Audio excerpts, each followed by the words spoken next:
Well, Oregon's got a couple of transfer portal targets, including former five-star Washington Husky edge player Savell Smalls, but he shouldn't be priority number one in the transfer portal window. Here we go. You are Locked On Ducks, your daily podcast on the Oregon Ducks, part of the Locked On Podcast Network, your team every day.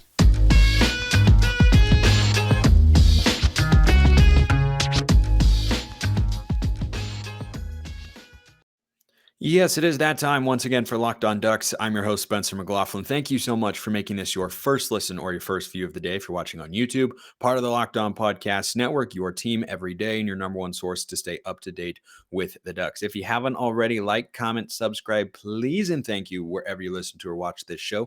I have a goal. For us Duck fans here. Get to 3,000 subs on YouTube before the season starts. We're just over 2,300 right now. We can do it. So Oregon can also look back into the transfer portal because there are some names to watch over there. A few in particular that I think could fit Oregon in one way or another. But there are four guys I'm going to talk about here.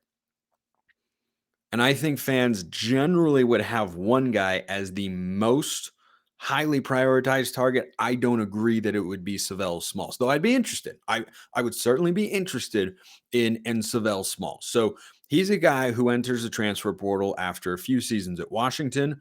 He's got 2 years of eligibility left. He was a five-star recruit as an edge player, outside linebacker kind of guy, whilst at the Huskies. He's 6'3", 257 pounds, so kind of a similar-ish build to Kayvon Thibodeau, who I think was like 6'5", 250-ish or so a couple inches shorter. But in 3 years at Washington, he played in 29 games. He made one start, just the one, right? He is behind Washington's two edge players who are really good, Zion Tupuola-Fetui and Braylon Trice. He had 32 tackles in those 29 games, one tackle for one tackle for loss. Just stumbling right out of the gates here today. Goodness. And one fumble recovery. Now, the reason that he's on Oregon's radar here is because Oregon recruited him when he was coming out of high school in the state of Washington, number one. And number two, Tosh Lupoy recruited him when he was in his final year as the defensive coordinator at Alabama. So there's naturally going to be some level of interest and intrigue there. And look, I would be open to the idea of adding Savell Smalls. There's potentially some untapped potential for him there because he never fully realized it at Washington, and he's a guy who could be around for a couple of years. I don't think that would be quite as high profile of an addition as Jordan Burch, but I think in 3 years, if he was never able to crack the starting rotation consistently, without knowing more information about why that was, or, why things never fully worked out there. And if Oregon does end up landing him, I can, find a Washington guy who I know and have him come on and talk about it. But, the numbers don't blow you away, right? He's someone who you'd be more excited about if you landed him coming out of high school than I think you would coming out of the portal. But I understand why Oregon fans have, started some chatter or speculation about whether or not he could be there. I could see it, right? The edge depth is not, I don't think it's tremendous right now for Oregon. If you're talking about experienced players, you got Mace Funa, you got Mateo coming in as a true freshman, you've got Jordan Burch, you can put Dorless at defensive end, right? That was my prediction for who the top four defensive end / edge players would be for the Ducks this year. Yeah, I could see a spot for him there, unless you're going to have a true freshman or a younger player like Amarian Winston or Blake Purchase or Tatum Tuioti, Jaden Moore, somebody like that step up and be an impact player really early in their careers. Yeah, I could see that happening. But he's not the guy that I think Oregon should be most after right now. I'll go through the four and then I'll rank them in terms of importance. And we got a lot to get to today. So the next guy that a couple of you have sent some feelers to me about is Bear Alexander. Now, right off the top, I love the idea of adding a defensive lineman whose name is Bear, and he is a big dude. In the 2022 class, he was bordering on the cusp of being a five-star. He was a top 45 player in the 2022 cycle. Kind of reminds me of Mateo Uyunglele, high 4, not quite 5, but really capable of being a 5. And he's top 45 in the country. and he's physically ready to contribute right away. The difference is Bear Alexander is a defensive tackle. He's 6'3", 325 pounds. He had 2 sacks in the national championship game against TCU. So, yeah, I'd be interested. I don't think that one is quite as likely. I haven't heard, because if he's a class of 2022, that means Lanning probably hasn't had, any or hasn't had much, if any, contact with them in terms of, a guy like Jordan Birch, who you looked at and said, okay, Lanning was a recruiter for him when he was trying to get into Georgia coming out of high school. To my knowledge, you don't have that with Bear Alexander, but anytime, a Georgia player goes in the portal, yeah, there's going to be some natural level of attention and intrigue there. Would I take him? Yeah, probably. Do I think it's as likely that he would come to Oregon or that he would be a top target for the staff? I think not, because defensive tackle's pretty deep. Now, would he be at the top of the depth chart? Most likely. Like if he came in, he'd probably start, in my view, next to Brandon Dorlus, and then you'd have Casey Rogers, Popo, and Taki Taimani kind of in the rotation there in the second unit. But I don't know, if he's a guy who just won a national championship and can clearly play at a high level.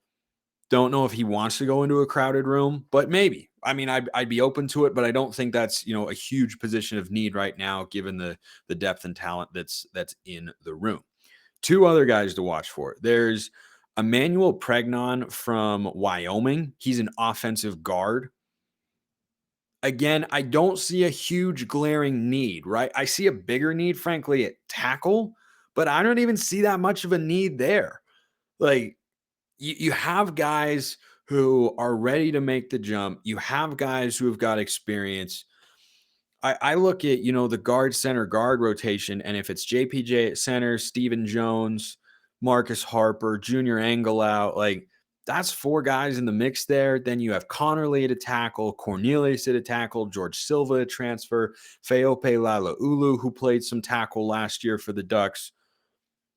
Don't see a huge need there, right? I think Oregon offering him, they clearly, see something, right? They're not going to just hand out a potential scholarship if they don't think he could add value to the room. But I don't think that that's a pressing need. It could be an insurance policy, frankly, in their view, for Alik Terry and the rest of the offensive coaches, in case Junior Angelau, who's coming off of an injury and only has 1 year of eligibility remaining anyway, could be a depth piece for the future, could be a depth piece for this year in case you have some injuries on the O-line, but not a huge risk there, or not a huge need, I guess is how I should phrase that. The other guy that they've offered is a tight end from North Texas. His name is Varkey's Gums, which is just, as a play-by-play guy, I'm telling you, that rolls right off the tongue. I'm completely here for it. So an offensive guard who they've offered. And by the way, they've also offered Gary Bryant Jr., who's in the running there. So you got 5 guys here potentially. Bear Alexander is less of an official target, but he's a name that could pop up on Oregon's radar in some capacity if they were to determine that they wanted to, bulk up their defensive line even further. I don't suspect that, but in terms of importance, you got 5 guys here: a wide receiver, an offensive guard, a tight end, a defensive tackle, and an edge player. So you got a nice diversity of positions there. The importance level of who needs to be first is still, for whoever I think is number 1, below the importance level that you go check out FanDuel, which is America's number 1 sports book. Grand slams, no hitters, double plays, and the NBA playoffs. They're all here. They're all back. And there's no better place to get in on the action than FanDuel, America's number 1 sportsbook. That's because right now new customers can step up to the plate with a no sweat first bet up to $1,000. Just go to FanDuel.com/lockedon to sign up, place your first bet, get up to $1,000 back in bonus bets if you don't win. You can also download the app. Got a great interface, safe, secure, and super easy to use. Don't miss your chance of that no sweat first bet up to $1,000 when you join FanDuel today. Just go to FanDuel.com/lockedon to sign up. FanDuel, official partner of Major League Baseball. Yeah, I snuck that ad read in there again. Yeah, I did it to you again. That's kind of what we do here. By the way, speaking of ad reads, just real quick, new Built Bar flavors coming later this month. We have no idea what it is. Anyway, we'll get to that later. So, ranking these guys in terms of importance for who I would prioritize if I were the coaching staff and who I'd like to see them go after the most when you're talking about positional need, depth chart, player caliber, impact, all that sort of stuff. I don't think Savell Smalls is number one. I actually think he's number three. I would put Varkey's Gums, the tight end, as number one because you're looking at a situation right now that we hope doesn't, but could realistically, unfortunately, materialize in the fall. Teford goes down with an injury. Patrick Herbert, Kenyon Sadiq, that's thin. That's really thin. You usually play about 3 tight ends in a game in some capacity. You're playing at least you need at least 2 healthy tight ends who can be really productive and you not have a drop off from, one guy to the next. That's why last year's tight end room was so good. T. Ferg was great, but when he was out, Matavau was in. He did well. Cam McCormick, veteran, caught passes, blocked really well. And then you had Patrick Herbert, in some spot duty as well. So you need to go at least 3 deep here. I'd feel much better with 4, given the nature of the position, the physical, duties that are assigned to a tight end. I'd feel much better with 4, but Sadiq is going to be asked to contribute as a true freshman no matter what. Patrick Herbert is in there. T-Ferg's in there. I think tight end is a much more pressing need than any of the other potential positions there. So I think Varkey's Gums should be priority number 1 of the guys that they've offered, or Bear Alexander potentially, who to my knowledge they have not offered at this point in time, but he's in the portal. So, and that was a big surprise to Georgia, by the way. That's my understanding there is that was not really expected. That's kind of how it's being framed by, places like 24/7 SI, like, whoa, Bear Alexander's in the portal. Didn't see that coming. But Bear Alexander would be my number 2. And he'd be my number 2 because I think if you look at him versus Savell Smalls, the more productive player is Bear Alexander. Alexander's also got 3 years of eligibility left. Smalls has got 2. Now, maybe he'd only stay for 2 before he went to the NFL anyway. But regardless, I think Smalls, who I think is the number 3 priority transfer on the list right now for Dan Lanning and the Ducks, I think there's some potential. But 3 years is a pretty good amount of time. And to have the underwhelming numbers that he does, physically, is he capable of being a regular rotation player or a starter? Yeah, sure. But I don't think he is as likely to be a dominant player on the defensive line, which is something Oregon drastically needs to increase in terms of their production from a year ago, as we all know. He is not as likely to dominate or be a high impact player as Bear Alexander is. So I would say Alexander's 2, Smalls is 3. Then I'd put Gary Bryant Jr. at number 4 and Pregnon the guard at 5. I feel fine about our offensive line depth. I think it's pretty set in stone. You just got to figure out who the 5 guys are going to be, build their chemistry, and be as good as you possibly can. I do expect like a tad bit of a drop off from last year, but I do still expect them to be above average. It's just last year was so unbelievably good. I don't know that that's a realistic standard. So I think Gary Bryant Jr., the USC transfer receiver at 4, and Pregnon, the offensive guard at number 5. Drop your thoughts in the comments. Who do you think Oregon should be prioritizing in the portal? Who should be number 1 of these guys? Would you put Gums? Would you put Alexander? Curious what you guys think. Hop in the YouTube comments. You can also drop me a note or a question to get in the mailbag at Smalls_55 or at Locked On Ducks. Mentions and DMs wide open. Real quick, Eric Lammerman asks a question from yesterday about Jamal Hill, and Keith Brown leaving leads you to think that somebody, either Jeffrey Bossa or Jamal Hill, is showing out in a really, really big way here in spring football. And he wants to know, what do I expect from Jamal Hill? What should we expect from Jamal Hill? I don't think he's someone who, at this point in time, when you're undergoing a position change, is going to be an all conference caliber player. Like, I think uppermost ceiling, all Pac-12 honorable mention. And if he does that, then he's doing great, because it's not easy to make that jump. It really is not, right? Jeffrey Bassa is still making that adjustment at some level. He's put on 15 pounds compared to what he was last year. Jamal Hill's also put on some weight to be able to handle, offensive linemen and tight ends who are, blocking him at the line of scrimmage or at the second level. So I think I'd expect him to come in and be solid, at safety. He didn't make a ton of impact plays. He was just kind of a solid player. And if he's going down to play linebacker, I'm not radically shifting my expectations there. I think part of the reason they're pulling him down from the safety position is number one, they need more depth at linebacker than they do at safety, given the transfers they brought in. And number two, you've kind of seen what Jamal Hill is as a safety. He doesn't have great high end speed. He plays much better in the box, a lot like Bennett Williams. And Hill is just bigger, so he can make that switch. And I'd expect him to be at linebacker and, be a decent cover guy, be solid against the run, but I wouldn't expect him to be, incredible or over the top or amazing in one particular area. With a guy like Jeffrey Bassa, who's actually a really good blitzer, when he's on the blitz and he makes a move, it looks really, really impressive.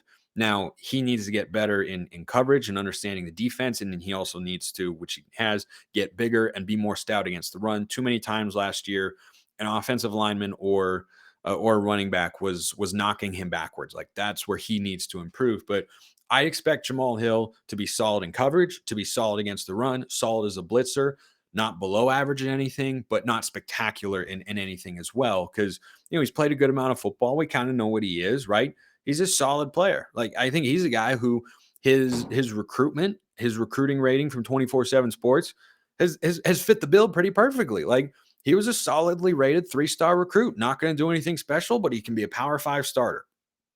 That's what he's been. That's what I'd expect him to be going down at the linebacker spot. So there's that. Another question. This one from Joseph Zimmerman. I'm going to try to not send everybody into a frenzy here, but Joseph Zimmerman asks, mailbag, can you tell me what you think about Luke Moga, 3-star 2024 quarterback that Oregon is seemingly in the running for, in a better position compared to other people?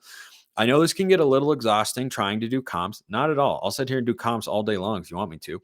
But who would you compare him to? This is why I need to not let people go into a frenzy. I understand we have a pretty good chance of landing him, and I'm just curious what you or any other experts might have to say about him. Go Ducks. So I'll talk about him more with John Garcia on tomorrow's show, but I did go look at some film, and I'm going to make this as crystal clear as I can, just so no one gets out over their skis and whatnot. Because good, bad, or indifferent, I see all the comments you guys make. I take it into account so that I can try and make myself a better host of the show. When I watch Luke Moga highlights, I do see a little bit of Marcus. I am not saying he's Marcus Mariota. I'm not here predicting he's going to be the best quarterback in Oregon history or the best since Mariota or he's anything like that. But here's what I am telling you. Because I am a nerd and I take your questions seriously because I appreciate them so very much, I went and watched Moga's highlight reel. And as I was watching him, I saw him moving around a good amount. I saw him breaking the pocket, making some throws from the pocket, but doing his best work on the run. I saw his throwing motion. I saw his size. I saw his speed. And I thought, it doesn't not look like Marcus. I'm not saying it's identical, but the way he throws the ball is kind of the same. Their arm strength, I think Mariota had a little bit better arm strength coming out of high school, but for 10 minutes, I kid you not, for 10 solid consecutive minutes, I was lying in bed doing this work. This is how I prep for the show, by the way. I wake up in the morning and I respond to questions and I put segments together and all that sort of stuff. I write it out and then I tape it at some point during the day.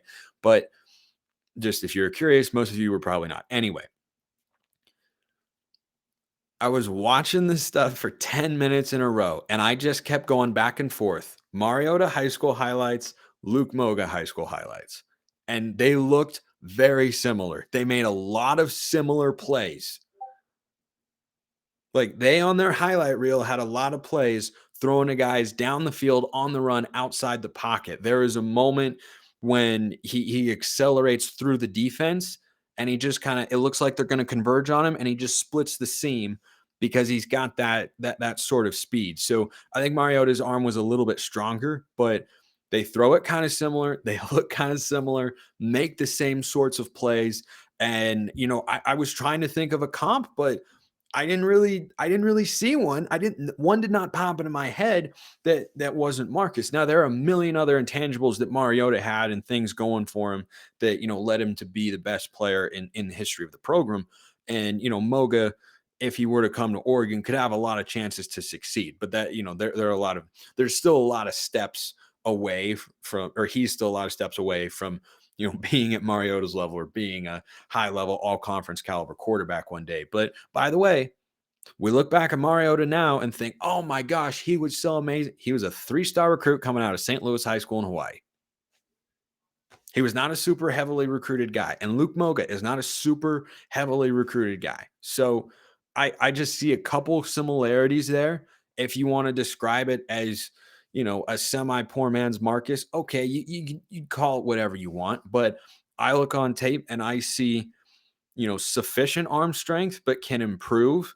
He's not an effortless thrower of the ball. Neither was Marcus. If you go back and watch his high school highlight film, I see a good athlete. I see a guy who can extend plays with his legs. He can also be a part of the quarterback run game. So there are some things there. We'll see what John thinks on tomorrow's show. But great question, and I like the comps, by the way. But real quick, this will probably come up more and more as time goes on. But when I see Austin Novosad, I don't see a direct comparison, but I just ask, can he be a Darren Thomas? Can he be like the highest level game managing quarterback that Oregon has ever seen, to the point where he's wildly underrated in the history of Oregon football, which he is? But can he be like that? Like that's kind of how I think about these players in terms of what they could be as Oregon's quarterbacks down the line and such. So great questions. Keep them coming. There are still some other ones in the mailbag as well. And I promise I've never once, not a single solitary time, have I been asked a question by one of you great fans who I so greatly appreciate and not answered it. So it just kind of depends on, what's in the news, what's in the rundown for that particular day and all that sort of stuff. Closing with some basketball talk real quick. Oregon's still waiting to hear on Quincy Guerrier. I guess that means he's leaning towards coming back, but the portal is open for basketball, in full swing until May 11th. So a lot can change between now and then. But Guerrier, a guy I've talked about, I'd be down for him to come back. I wouldn't feel it's catastrophic if he left. Like, solid contributor, nothing special, clearly not a number one or even a number two. But if you told me right now for next season, Quincy Guerrier is coming off your bench to give you 8-9 points a game, shoot at mid to upper 30s from three, and give you hustle and energy like he did this year, I'd be totally game for that. I'd be totally down. But I wanted to talk about N'Faly Dante a little bit more, because the stuff that he brings back for Oregon, I think fits with what Dana Altman wants to do really well, which is probably why they, were pushing him to come back, or excited about having him back, and ultimately were able to get him to return for his final year of eligibility. When you look at the best Dana Altman teams, they've always had an elite inside presence, right? Rebounding and defense are how Dana Altman teams historically have made their money and won games. And what does N'Faly Dante do really well? He rebounds, he blocks shots, and he intimidates guys who come into the lane.